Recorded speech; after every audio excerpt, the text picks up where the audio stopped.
The dusty streets of Abilene, Kansas had never been kind to failures, and in the spring of 1876, 20-year-old Evangeline Porter knew she wore that label like a brand seared into her skin. She stood outside the general store, her threadbare dress catching the afternoon wind, listening through the cracked window as Mrs. Henderson told the shopkeeper exactly what everyone in town already believed. That girl would never amount to anything good, not with her drunkard father dead in a ditch, and her mother run off with a snake oil salesman when Evangeline was barely 12. The words stung less than they used to, but they still left their mark, settling into the familiar hollow space behind her ribs where hope used to live. Evangeline turned away from the window and nearly collided with a broad chest covered in a dusty leather vest. She stumbled backward, her worn boots catching on the uneven boardwalk, and strong hands caught her elbows before she could fall. When she looked up, she found herself staring into the bluest eyes she had ever seen, set in a sun-weathered face beneath a wide-brimmed hat that had seen better days. "Steady there," the cowboy said, his voice carrying a warmth that made something in her chest tighten unexpectedly. He did not let go immediately, and she realized he was studying her face with an intensity that made her want to look away, but something kept her frozen in place. "I am fine," Evangeline said, pulling back and smoothing down her dress even though it was beyond help. "Thank you. You are Evangeline Porter," he said, and it was not a question. She felt her defenses rise immediately, waiting for whatever judgment would follow her name as it always did. "I am." "And you are Cole Brennan. I just bought the old Jacobson ranch outside of town." He tilted his hat back slightly, still watching her with those startling blue eyes. "I have been looking for someone who knows horses. Word is you have a way with them." Evangeline blinked, certain she had misheard. "Word is wrong. Word says a lot of things about me, and none of them are good." "I trust my own eyes more than I trust gossip," Cole said simply. "I watched you yesterday with that spooked mare outside the livery. You calmed her in less than a minute when 3 men could not get near her." "That tells me everything I need to know." She felt heat creep into her cheeks, surprised that anyone had noticed, let alone cared. "That does not mean I am worth hiring. Besides, no one in this town would approve of you taking on someone like me." "Good thing I do not much care what this town approves of." His mouth curved into a slight smile that made the corners of his eyes crinkle. "I need help and you need work. Seems simple enough to me. $20 a month plus meals. You can start tomorrow if you are willing." $20. Evangeline's mind reeled at the sum. She currently made barely $5 a month doing laundry and mending for the few people in town who would employ her at all, and that work was sporadic at best. She wanted to say yes immediately, but years of disappointment had taught her caution. "Why?" She asked bluntly. "You could hire any man in town. Why offer this to me?" Cole was quiet for a moment, and something shifted in his expression, becoming more serious. "Because I know what it is like when people decide who you are before you ever get a chance to show them. And because when I look at you, I do not see whatever it is they see. I see someone who is still standing when most people would have given up a long time ago. That is worth something to me." The words hit her harder than any insult ever had, striking straight through the armor she had built around herself. She swallowed hard against the sudden tightness in her throat and nodded once, not trusting her voice. "Tomorrow then," she managed. Dawn works fine." "The ranch is about 3 miles west on the main road. You cannot miss it." He touched the brim of his hat in farewell and stepped past her, but then paused and turned back. "Evangeline, wear clothes you can work in. This will not be easy, but I have a feeling you are not afraid of hard work." She watched him walk away, his long stride carrying him down the boardwalk and toward the livery where a striking black gelding waited. For the first time in as long as she could remember, something unfurled in her chest that felt dangerously close to hope. The boarding house where Evangeline rented a cramped room under the eaves was run by a sour-faced widow named Mrs. Talbot, who made it abundantly clear that she only tolerated Evangeline because the girl always paid her rent on time, even if it was usually the bare minimum. That evening, Evangeline sat on her narrow bed and carefully counted out the coins she had saved, making sure she had enough to cover the next month's rent before she started bringing in wages from the ranch. She had learned the hard way never to count on anything until the money was actually in her hand. Sleep came fitfully that night, her mind churning with possibility and doubt in equal measure. She kept hearing Mrs. Henderson's voice through the window, kept feeling the weight of every disparaging comment and pitying look she had endured over the years. But she also kept seeing Cole Brennan's steady blue eyes, the certainty in his voice when he said he saw her worth.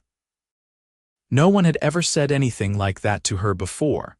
Dawn broke cold and clear, the spring air still carrying a bite as Evangeline made her way west out of Abilene. She had dug out her oldest dress, one that was already stained and patched beyond repair, and tied her dark hair back with a piece of frayed ribbon.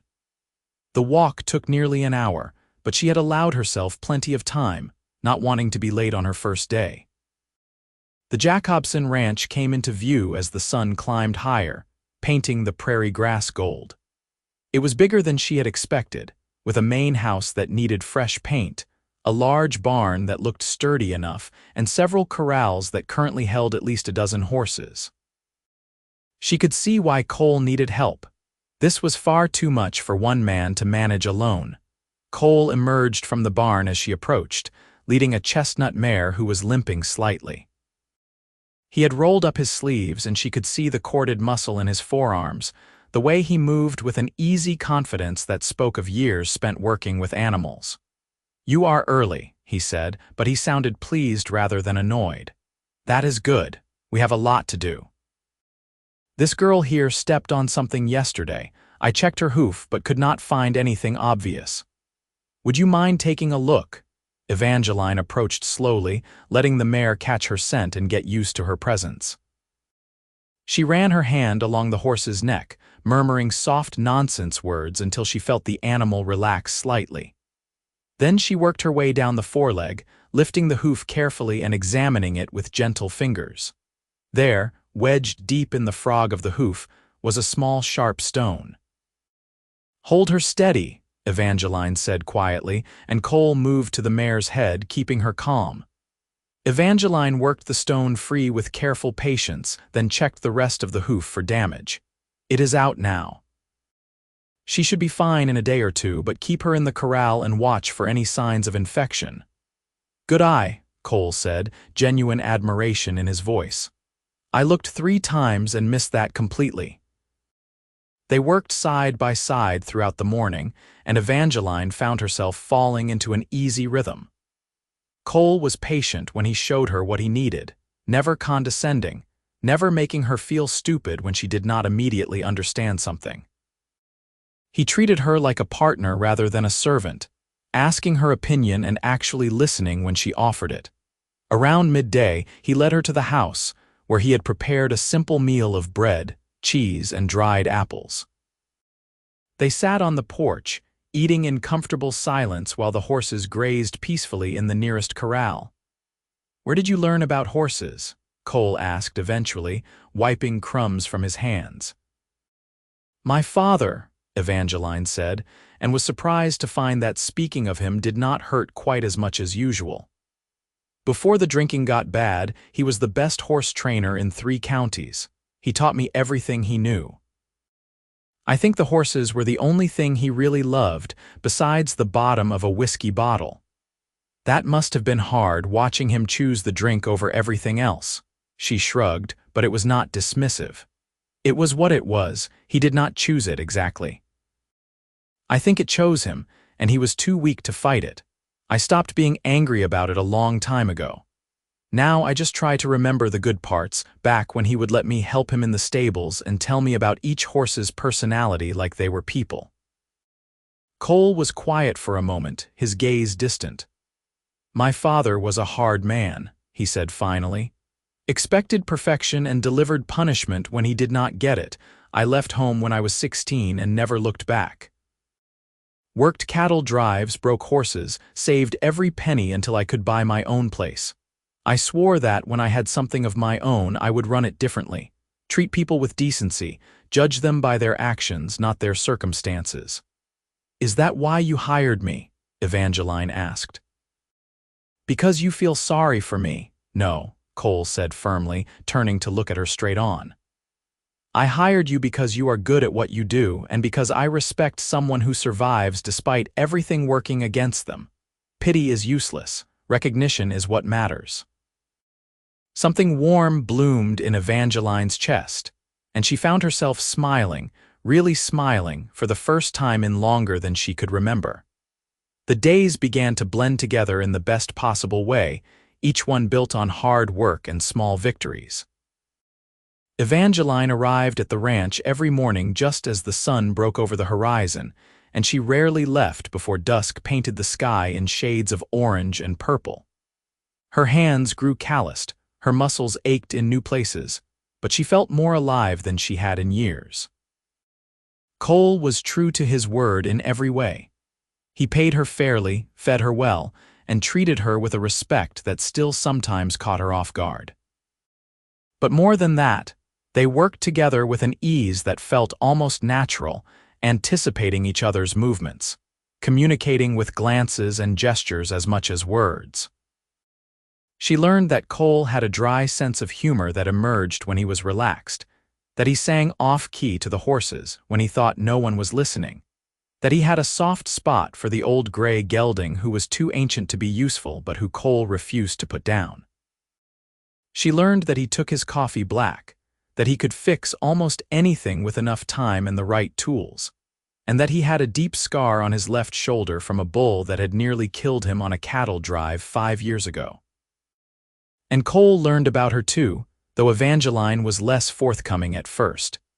He learned that she had a sharp mind for numbers and could calculate feed costs and profit margins faster than he could write them down. He learned that she had a beautiful singing voice that emerged when she worked with nervous horses, that she could splice rope and mend tack as well as any cowboy, and that she had never been further than 50 miles from Abilene in her entire life. 3 weeks into her employment, a spring storm rolled across the prairie with little warning. Evangeline and Cole had been working in the far corral when the sky suddenly turned the color of a bruise, and lightning began forking down from the clouds. They rushed to get the horses into the barn, working frantically as rain began to pelt down in sheets so thick they could barely see 3 feet ahead. The last horse, a young skittish stallion Cole had only recently acquired, panicked at a crack of thunder and reared up, his hooves flashing dangerously close to Cole's head. Without thinking, Evangeline threw herself forward, grabbing the lead rope and pulling hard to the side, using her weight to drag the stallion's head around and away from Cole. The horse came down hard but missed Cole entirely, though the rope burned through Evangeline's palms as she fought to keep control. Cole scrambled to his feet and grabbed the other side of the lead, and together they muscled the frightened animal into the barn and into a stall. As soon as the door was latched, the stallion settled slightly, though his eyes still rolled white with fear. "Are you all right?" Evangeline gasped, her heart pounding hard against her ribs. Rain plastered her hair to her face and her dress to her body, and she was shaking from adrenaline. "Am I all right?" Cole said incredulously. He grabbed her hands, turning them palm up to reveal the angry red rope burns that were already starting to bleed. "You could have been killed. What were you thinking?" "I was thinking that horse was about to cave in your skull." Evangeline shot back, trying to pull her hands away, but Cole held them gently, his grip firm enough to keep her still but careful not to hurt her further. "You should not have risked yourself like that," he said, but his voice had gone quiet, intense in a way that made her breath catch. "Neither should you," she replied, and suddenly they were standing very close, close enough that she could see water droplets caught in his eyelashes, close enough that she could feel the heat radiating from his body despite their soaked clothes. The moment stretched between them, charged with something that had been building for weeks, but neither of them had acknowledged. Cole lifted one hand to her face, his calloused thumb brushing rain from her cheek with a gentleness that made her knees feel weak. "Evangeline," he said, and her name in his mouth sounded like something precious. But then thunder boomed directly overhead, so loud it shook the barn, and they both jumped apart. Cole cleared his throat and stepped back, and Evangeline wrapped her arms around herself, suddenly cold. "We should tend to those hands," Cole said, his voice rough. "Come up to the house." Inside, Cole's home was simple but comfortable, with sturdy furniture and a stone fireplace that he quickly coaxed to life. He sat Evangeline down at the kitchen table and carefully cleaned the rope burns on her palms, his touch as gentle as it had been with the injured mare. She watched his bowed head as he worked, the way his hair curled slightly at the nape of his neck, the concentration in his expression. "Cole," she said softly, and he looked up at her, his blue eyes questioning. "Thank you for everything, for giving me a chance when no one else would, for seeing something in me worth believing in." His hands stilled on hers. "I did not give you anything you did not earn," he said. "But Evangeline, I need to be honest with you about something." Her heart began to pound again, but for a different reason now. "What is it?" "I hired you because you were good with horses, and that is true. But I have kept you here, looked forward to every morning, found excuses to work near you instead of efficiently dividing tasks, because of something else entirely." He took a breath, his hands tightening slightly on hers. "I have feelings for you. Real feelings that have nothing to do with work, and everything to do with who you are. And I know that might not be appropriate, and I know you might not feel the same, but after today, after watching you risk yourself without hesitation, I cannot keep pretending that you are just someone who works for me." Evangeline's breath caught in her throat, and for a moment she could not speak. Every defense she had built over the years screamed at her to be careful, to protect herself, to not believe that someone like Cole could actually care for someone like her. But when she looked into his eyes, she saw nothing but sincerity and a vulnerability that matched her own. "I feel it too," she whispered. "I have tried not to. I told myself it was impossible, that you would never see me as anything more than charity case or hired help. But Cole, when I am with you, I feel like I matter, like I am worth something, and I do not think that is just about the work." Cole stood slowly, drawing her up with him, and this time when he cupped her face in his hands, neither of them pulled away. He kissed her with a tenderness that made her eyes sting with tears, one hand sliding into her damp hair while the other settled at the small of her back. She melted into him, her bandaged hands clutching at his shirt, kissing him back with all the hope and longing she had been afraid to acknowledge. When they finally broke apart, Cole rested his forehead against hers, both of them breathing hard. "Stay," he said.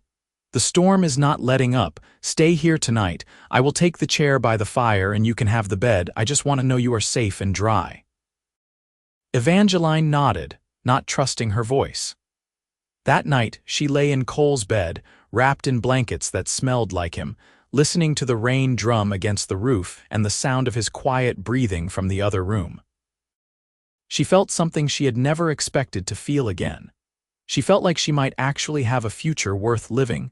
Word spread through Abilene faster than wildfire that Evangeline Porter was spending her days at the Brennan ranch, and the gossips had plenty to say about it. She heard the whispers when she walked through town on her day off, saw the disapproving looks and knowing smirks. Mrs.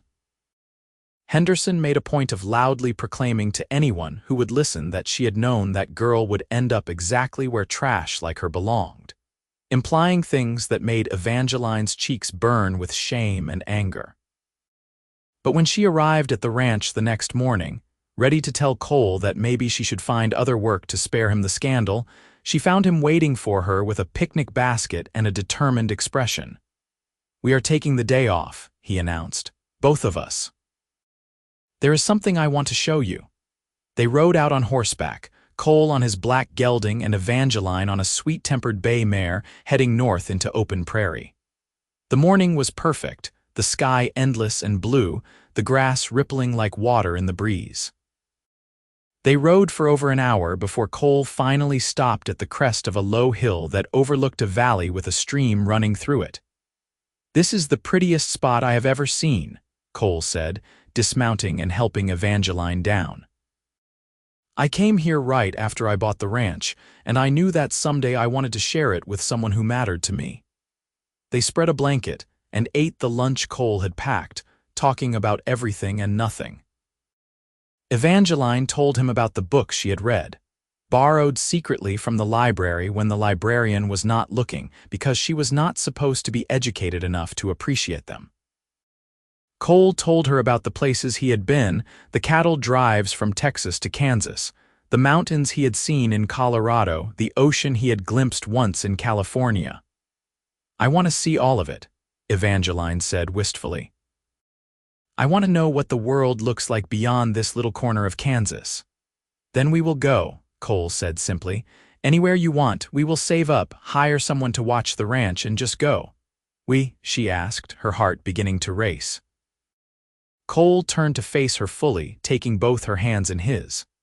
"Evangeline, I know we have not known each other long, just over a month, but I have never been more certain of anything in my life. You are the strongest, bravest, most genuine person I have ever met. You face every day with courage even though the world keeps trying to knock you down. When I am with you, I am better. When I think about my future, you are in every version of it I can imagine." He reached into his pocket and pulled out a small wooden box, and Evangeline's breath stopped entirely. "This was my grandmother's ring. It is the only thing of value my father ever gave me, and only because he did not know I had it. I want you to have it if you will accept it. Marry me, Evangeline. Build a life with me. Let me spend every day proving to you that you are worth everything." Tears spilled down Evangeline's cheeks as she looked at the simple gold band with its small garnet stone glinting in the sunlight. "Yes," she whispered, then louder, "Yes, Cole, yes to all of it." He slipped the ring onto her finger and it fit perfectly as though it had been made for her. Then he kissed her again, and this time there was joy in it, pure and uncomplicated, the kind of happiness that Evangeline had never imagined she would be allowed to feel. They were married 3 weeks later in a simple ceremony at the ranch, with only a handful of people present. The minister came out from town, along with Cole's friend Thomas, who ran the livery, and Thomas's wife Margaret, who had always been kind to Evangeline even when others were not. Mrs. Talbot showed up uninvited, probably hoping to witness a disaster, but she left tight-lipped and disappointed when the ceremony went off without incident. Evangeline wore a dress that Margaret had helped her make from fabric Cole had bought in town, a soft blue cotton that brought out the color of her eyes.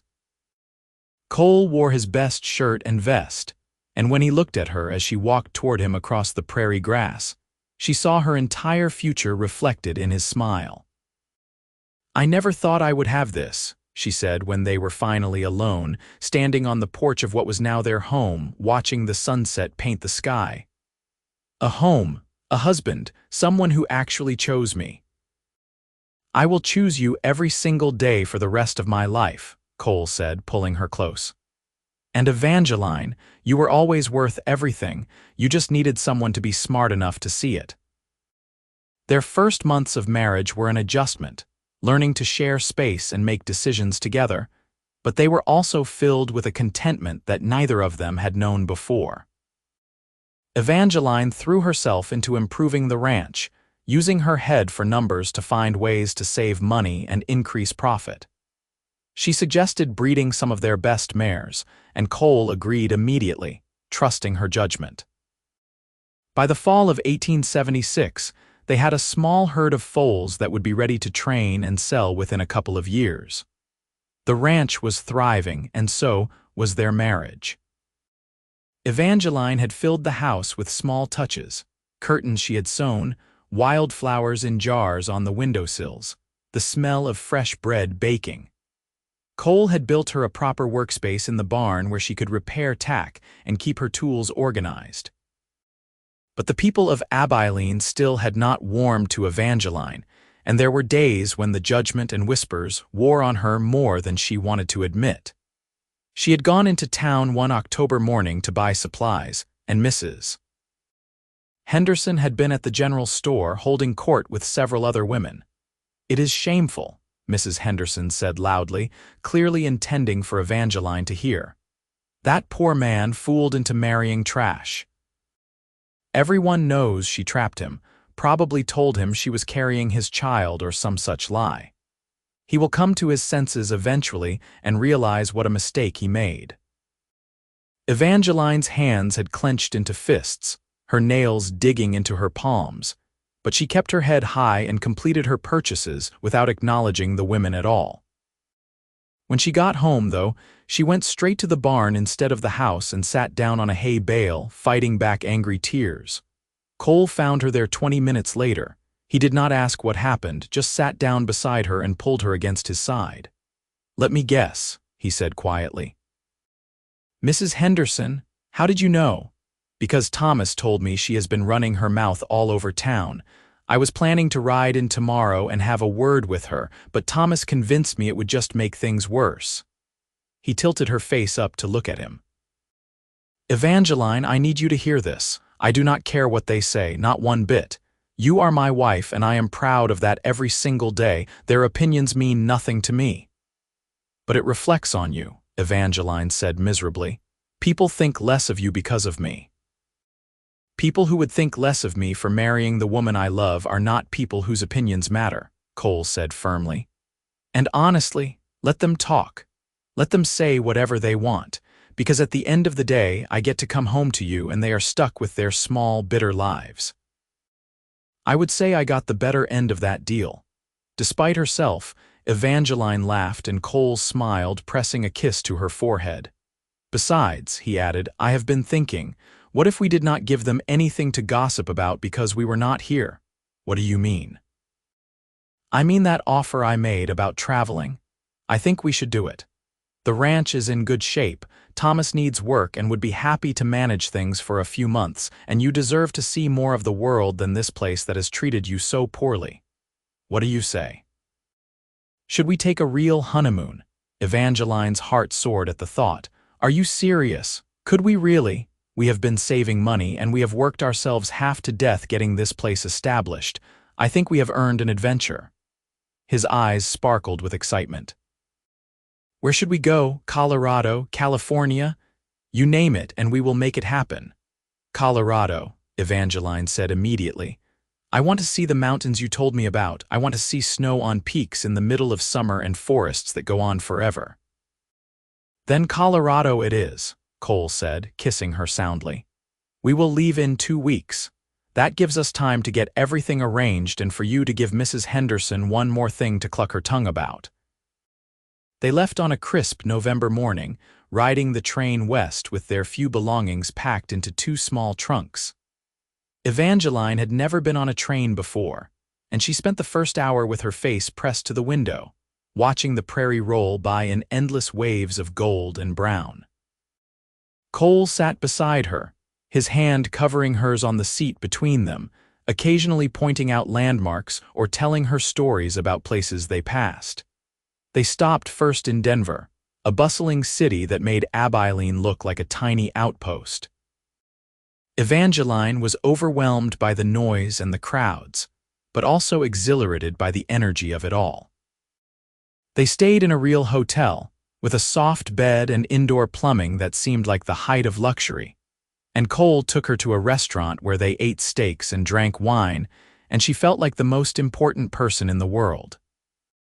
From Denver, they traveled up into the mountains, taking a stagecoach along winding roads that made Evangeline's stomach flip with every sharp turn. But when they finally reached the small mountain town of Silver Creek, nestled in a valley surrounded by peaks that seemed to touch the sky, every moment of discomfort was worth it. "It is the most beautiful thing I have ever seen," Evangeline breathed, standing in the middle of the dirt road and turning in a slow circle to take it all in. The mountains were dusted with early snow, the aspens were bright gold against the dark evergreens, and the air was so clean and crisp it almost hurt to breathe. Second most beautiful, Cole corrected, looking at her instead of the scenery, and she laughed and swatted his arm. They spent 2 weeks in Silver Creek, hiking through forests, exploring abandoned mining camps, and talking to locals who shared stories of the silver boom that had built the town. Evangeline felt free in a way she never had before, unburdened by her past and the weight of other people's expectations. Here, no one knew who she was or where she came from. She was just Evangeline Brennan, a woman on an adventure with her husband. One evening, they sat by a campfire under more stars than Evangeline had known existed, wrapped in blankets against the mountain cold. "Thank you," she said softly, "for bringing me here, for showing me that there is more to life than just surviving." "You never have to just survive again," Cole said, pulling her closer. "From now on, we get to live." They talked long into the night, making plans for the future. They would expand the horse breeding operation, maybe buy some cattle too. They would save enough money to travel again in a few years, maybe see California like Cole had always wanted to show her. They talked about children carefully at first, both of them testing the waters of that conversation. "I would like to have a family," Evangeline admitted. "I never thought I would. I was always so afraid I would turn out like my parents, that I would ruin any child I tried to raise. But with you, I think maybe I could be a good mother. I think we could give children the kind of home neither of us had." "You would be an amazing mother," Cole said with complete conviction. "You are patient and strong, and you love with your whole heart. Any child would be lucky to have you." "Any child would be lucky to have both of us," Evangeline corrected, and he smiled and kissed her, and she felt complete in a way she had never imagined possible. They returned to the ranch in early December, tanned and happy and more in love than ever. Thomas had done an excellent job managing things in their absence, and he regaled them with stories of the various mishaps and small dramas that had unfolded. Apparently, Mrs. Henderson had come by 3 separate times trying to find out when they would be back, clearly fishing for gossip, and Thomas had taken great pleasure in being completely unhelpful. "Told her you might be gone for years," Thomas said with a grin. "Said you were considering buying property in Colorado and never coming back. You should have seen her face." Evangeline laughed, feeling a lightness she had not felt in town before. She realized that she no longer cared what Mrs. Henderson or anyone else thought. She had Cole, she had a home, and she had proven to herself that she was capable of more than anyone had ever given her credit for. That was enough. Winter settled over Kansas with a vengeance, bringing snow and bitter cold that kept them close to home. But Evangeline did not mind. She spent her days working in the barn when weather allowed, and when it did not, she worked on projects inside the house. She had taken up woodcarving, whittling small figures of horses that Cole proudly displayed on the mantelpiece. Cole spent his time repairing equipment and planning for the spring. On Christmas Eve, they sat by the fire after a simple dinner, and Cole handed her a package wrapped in brown paper. Inside was a beautiful leather journal, blank pages waiting to be filled. "I thought you could write down your thoughts," Cole said. "Your ideas for the ranch or stories or anything you want. You are too smart to keep everything locked up in your head. The world should know what you think." Evangeline ran her hands over the smooth leather, deeply moved. "I love it." "It is perfect." She gave him a new saddle blanket she had woven herself, spending hours getting the pattern just right. He was equally delighted, insisting on going out to the barn immediately to see how it looked on his horse despite the late hour and the cold. As the new year of 1877 dawned, Evangeline began to suspect that their family might be growing sooner than they had planned. She waited until she was certain before telling Cole, choosing a quiet evening in late January when they were sitting together reviewing the ranch accounts. "Cole," she said, setting down her pencil, "I need to tell you something." He looked up immediately, hearing the seriousness in her tone. "What is it? Is something wrong?" "No, nothing is wrong. At least I hope you will not think so." She took a deep breath. "I am with child. I think I am about 2 months along." For a moment, Cole just stared at her, and she felt a flicker of anxiety. But then his face broke into the widest smile she had ever seen, and he pulled her into his arms so tightly she could barely breathe. "That is the best news I have ever heard," he said, his voice thick with emotion. "Evangeline, we are going to be parents. We are going to have a baby." "You are happy?" she asked, even though his reaction made the answer obvious. "Happy does not even begin to cover it," Cole said, pulling back to cup her face in his hands. "I am thrilled. I am terrified. I am so grateful I could burst. Are you happy?" "I am," Evangeline said, and realized it was true. Despite the fear, despite the uncertainty, she was genuinely happy. "I am really happy, Cole." The pregnancy was not easy. Evangeline was sick for the first few months, barely able to keep anything down, and Cole fretted over her constantly. But as spring arrived and she began to feel better, she insisted on returning to her work at the ranch, though Cole made her promise to take it easy and stop immediately if she felt tired. "I am pregnant, not an invalid," she protested, but she was secretly touched by his concern. Word of the pregnancy made it to town, of course, and the gossips had plenty to say about that too. But Evangeline found that she truly did not care anymore. Mrs. Henderson's opinions could not touch her now. She was building a family with a man who loved her, and nothing else mattered. The summer was long and hot, and Evangeline grew large and uncomfortable, but Cole was endlessly patient and supportive. He took over all the heavy work, insisted she rest during the hottest parts of the day, and rubbed her aching back every evening without complaint. Margaret came out to the ranch frequently to check on her and bring supplies, and Evangeline was grateful for another woman's perspective and experience. On a sweltering August afternoon, her labor began. Cole rode for the doctor and Margaret, then paced the house like a caged animal while Margaret attended to Evangeline. The labor was long and difficult, lasting well into the night, and Cole wore a path in the floorboards with his worried pacing. But finally, just before dawn, a baby's cry split the air, and Margaret emerged from the bedroom with a smile on her face. "You have a son," she said. "A healthy, beautiful boy, and Evangeline is fine, just exhausted." Cole rushed into the room, and his breath caught at the sight of Evangeline propped up in bed, sweaty and pale but smiling, holding a tiny bundle wrapped in a blanket. She looked up at him with tired but joyful eyes. "Meet your son," she said softly. Cole approached slowly, almost reverently, and looked down at the tiny face peeking out from the blanket. The baby had a shock of dark hair and was making small mewling sounds. Cole reached out with one finger and gently touched the baby's impossibly small hand, and the infant's fingers curled around his, gripping tight. "He is perfect," Cole whispered, his voice cracking. "You are both perfect." He sat carefully on the edge of the bed and put his arm around Evangeline, the three of them forming a small, complete circle. Thank you for this, for him, for everything." "What should we name him?" Evangeline asked, leaning into Cole's warmth. They had discussed names throughout the pregnancy, but had never settled on one definitively.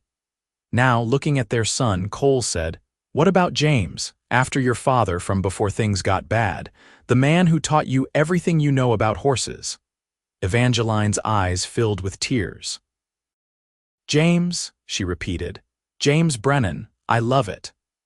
The first months of parenthood were exhausting and overwhelming and more wonderful than either of them had anticipated. James was a good baby, healthy and alert, and he seemed to have inherited his mother's way with animals. Even as an infant, he would calm when taken out to the barn, settling into peace at the sound of horses moving in their stalls. Cole was a devoted father, changing diapers and walking the floor with James in the middle of the night without complaint. Evangeline watched him sing off-key lullabies to their son and felt her heart could not possibly hold any more love without bursting. By the time James was 6 months old, Evangeline was back to working at the ranch part-time, bringing the baby out with her in a sling that Margaret had made. James seemed perfectly content to observe the world from his secure spot against his mother's chest, and more than once, Evangeline caught Cole just staring at the two of them with such open adoration it made her blush. Life settled into a new rhythm.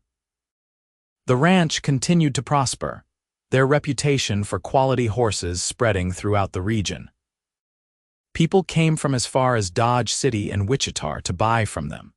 And while there were still those in Abilene who turned up their noses at Evangeline, there were increasingly more who respected what she and Cole had built together.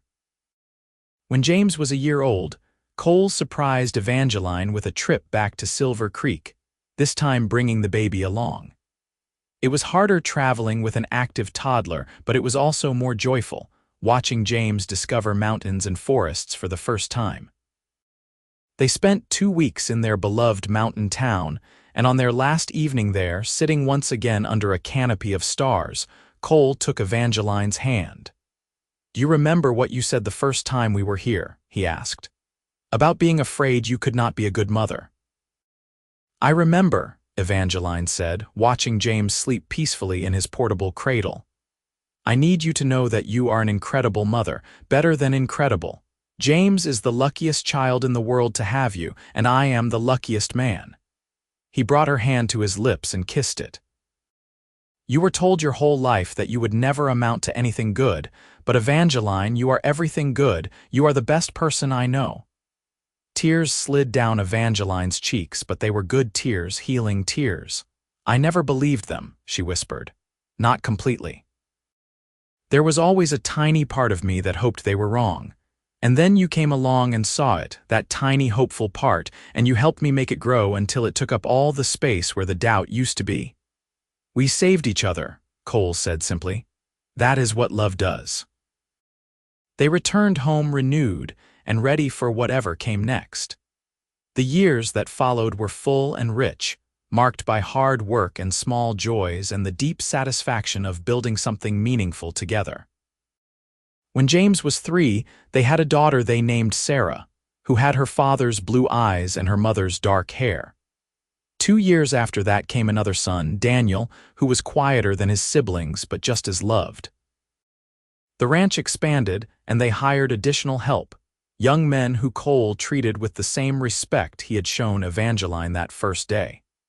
She watched him mentor these young cowboys, saw how he gave them chances and believed in them, and she fell in love with him all over again. By the time James was 10, Evangeline had become something of a legend in her own right. She was known throughout Kansas as one of the best horse trainers around, and people no longer whispered about her past with scorn.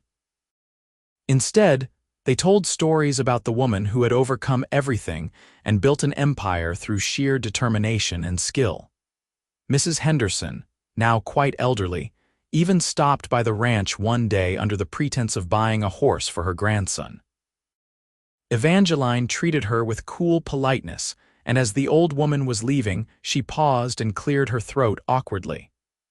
"I suppose I may have been wrong about you," Mrs. Henderson said stiffly, not quite meeting Evangeline's eyes. "You seem to have done well for yourself." "I have," Evangeline said simply, not needing to elaborate or gloat. Her success spoke for itself. After Mrs. Henderson left, Cole found Evangeline standing on the porch, a small smile playing at her lips. "You know what the best part is," she said as he slipped his arm around her waist. "I do not even need the apology. Her opinion stopped mattering years ago." "That is because you know your worth now," Cole said. "You do not need anyone else to validate it." On their 15th wedding anniversary, Cole took Evangeline back to the hill where he had proposed, the same spot overlooking the valley with the stream running through it. Their children were old enough now to spend a night with Thomas and Margaret, and it was the first time in years that Cole and Evangeline had been truly alone together. They spread out a blanket just as they had that first time, and watched the sun set over the prairie they both loved so deeply. Evangeline leaned back against Cole's chest, his arms wrapped securely around her, and felt a peace so profound it was almost overwhelming. "Do you ever think about how different things could have been?" she asked. "If you had listened to everyone else instead of trusting your own judgment?" "Every day," Cole admitted. And every day I am grateful I was stubborn enough to see past all the noise. Hiring you was the best decision I ever made. Marrying you was the best thing that ever happened to me. I used to think I was not worth anything, Evangeline said quietly. That all those people who said I would never amount to anything good were right. But you showed me that worth is not something other people get to decide for you. It is something you prove to yourself through your actions and your choices and your refusal to give up. She turned in his arms to face him, the last rays of sunlight catching in her hair, turning it to dark gold. You saw my worth from the very start, even when I could not see it myself. You believed in me before I learned to believe in myself. And because of that, because you took a chance on me, I got to have this incredible life. I got to become who I was always meant to be. I knew, Cole said softly, reaching up to tuck a strand of hair behind her ear. That very first day when I saw you calm that spooked mare, I knew you were someone special, someone remarkable. I am just grateful you gave me the chance to be part of your story. Our story, Evangeline corrected. It has always been our story from the moment you caught me before I fell. They kissed as the sun disappeared below the horizon, painting the sky in shades of orange and pink and purple. Two people who had found each other against all odds and built something beautiful out of broken pieces. 20 years after they met, the Brennan Ranch was one of the most successful operations in Kansas. Their 3 children were growing into capable, kind young adults who worked alongside their parents and were learning to run the ranch themselves. James, now 20, had his mother's gift with horses. Sarah, 17, had her father's head for business and was already talking about expanding into cattle. Daniel, 15, was quieter but had a gift for working with his hands, building and repairing anything the ranch needed.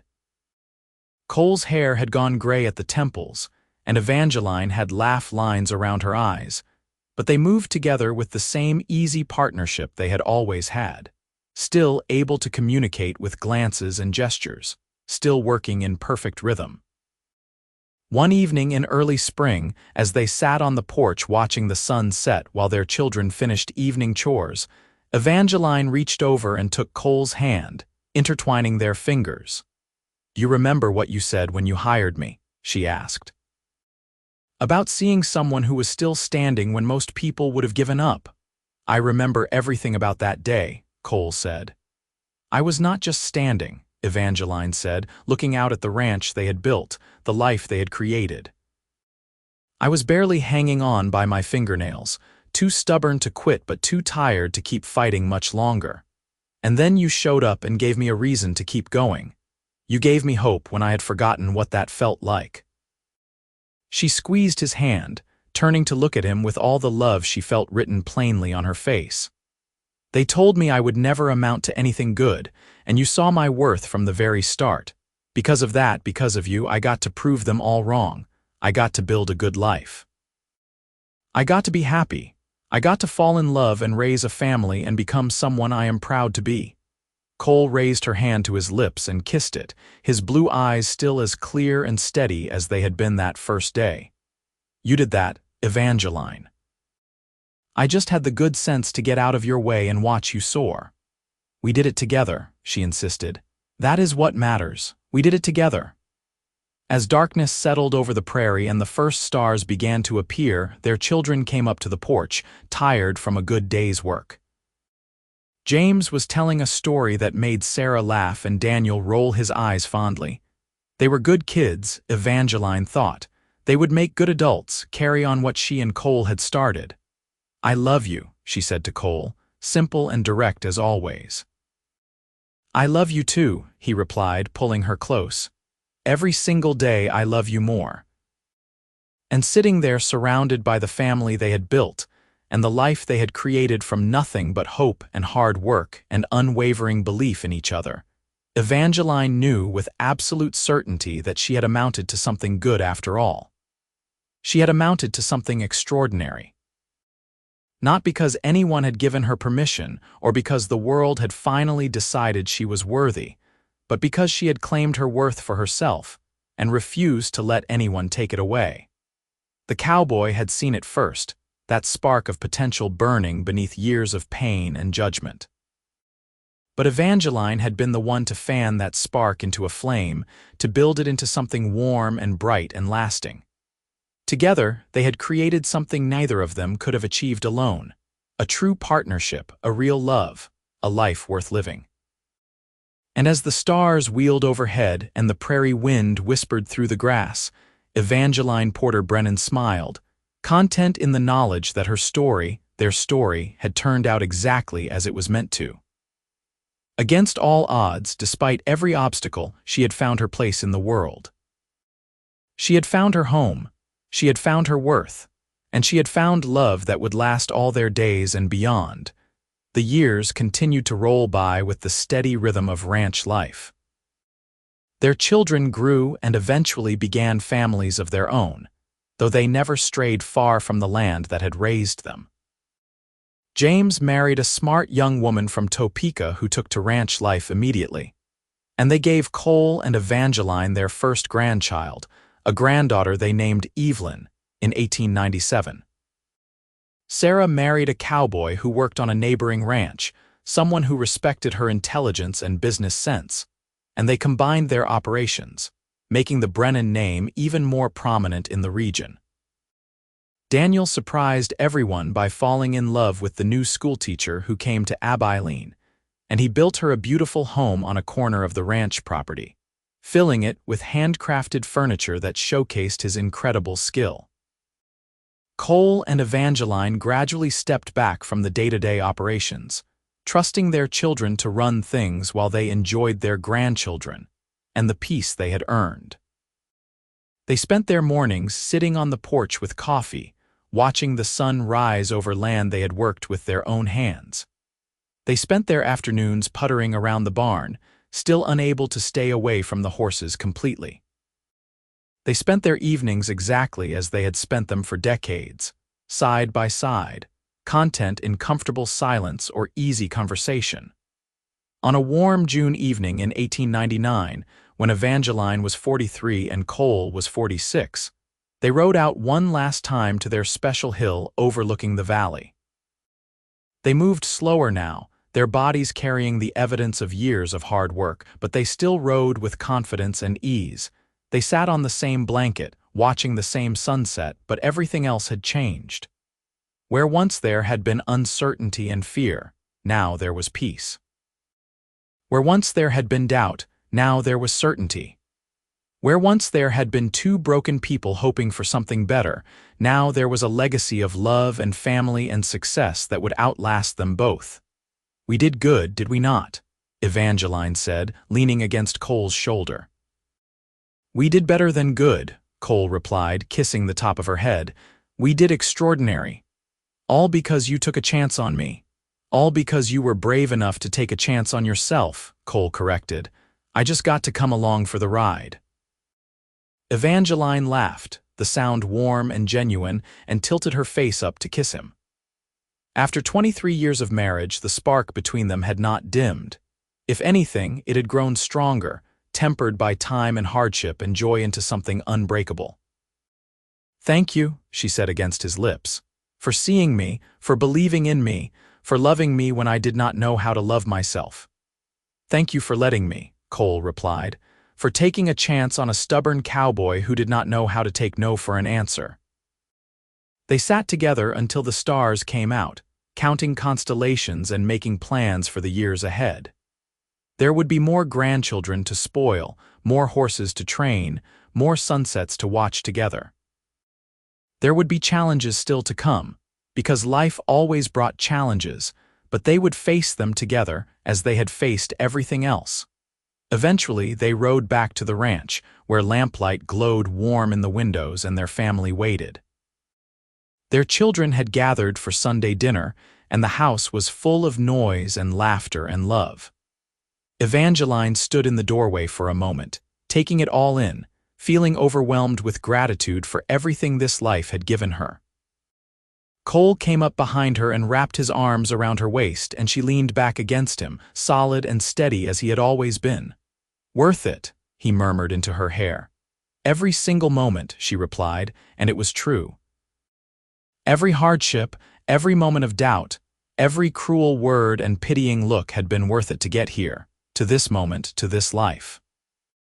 Evangeline had spent the first 20 years of her life being told she would never amount to anything good, and she had spent the next 23 proving them wrong in the most spectacular way possible. She had built an empire from nothing. She had raised a family filled with love and respect. She had created a partnership with her husband that was the envy of everyone who knew them.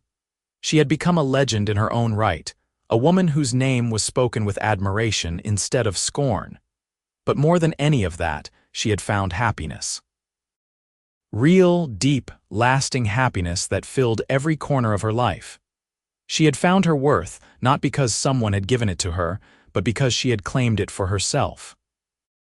And she had found love, the kind of love that poets wrote about and people dreamed of, with a cowboy who had seen her worth from the very start and never stopped believing in her. As they walked into the house together, into the warmth and light and laughter of their family, Evangeline knew that this was what amounting to something good truly meant. It was not about proving anything to the people who had doubted her. It was about building a life she was proud of, surrounded by people she loved, doing work that mattered to her, and she had done exactly that, with Cole by her side every step of the way. Their story was not a fairy tale with magic and perfection and no struggles. It was better than that. It was real and messy and hard-won and absolutely beautiful.